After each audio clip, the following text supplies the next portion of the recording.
Hello everyone. In this video I am going to tell Bhagavad Gita shloka number 15.19. In the previous shloka, Lord Krishna said that because he is transcendental, beyond both the fallible and the infallible, and because he is the greatest, he is celebrated both in the world and in the Vedas as the Supreme Person. Let us begin with this shloka.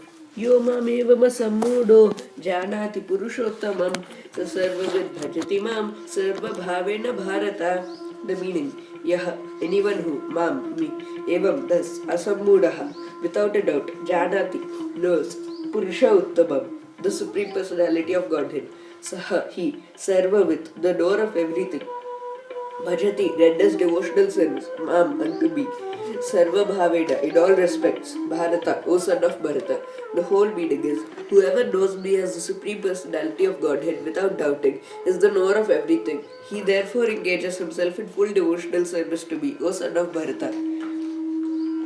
Srila Prabhupada explains, there are many philosophical speculations about the constitutional position of living entities and the Supreme Personality of Godhead. Now, in this verse, the Supreme Personality of Godhead clearly explains that anyone who knows Lord Krishna to be the Supreme Person is actually the knower of everything. The imperfect knower goes on simply speculating about absolute truth, but the perfect knower, without wasting his valuable time, engages directly in Krishna consciousness, the devotional service of the Supreme Lord.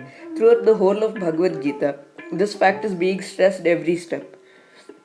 And still there are so many stubborn commentators on Bhagavad Gita who consider the supreme absolute truth and the living entities to be one and the same. Vedic knowledge is called Shruti, learning by oral reception.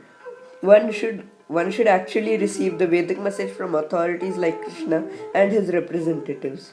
Here Krishna distinguishes everything very nicely, and one should hear from this source. Simply to hear like the hogs is not sufficient. One must be able to understand from the authorities. It is not that one should simply speculate academically. One should submissively hear from Bhagavad Gita that these living entities are always subordinate to the Supreme Personality of Godhead.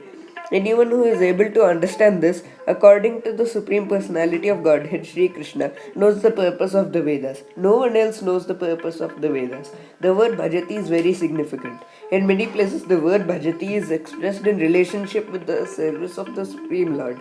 If a person is engaged in full Krishna consciousness, in the devotional service of the Lord, it is to be understood that he has understood all Vedic knowledge.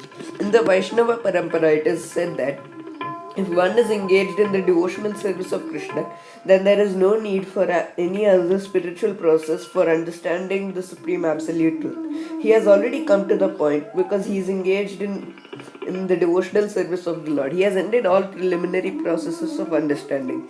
But if anyone, after speculating for hundreds of thousands of lives, does not come to the point that Krishna is the Supreme Personality of Godhead, and that one has to surrender there, all speculations for so many years and lives is a useless waste of time. Thank you for watching, and I will tell the next shloka in the next video.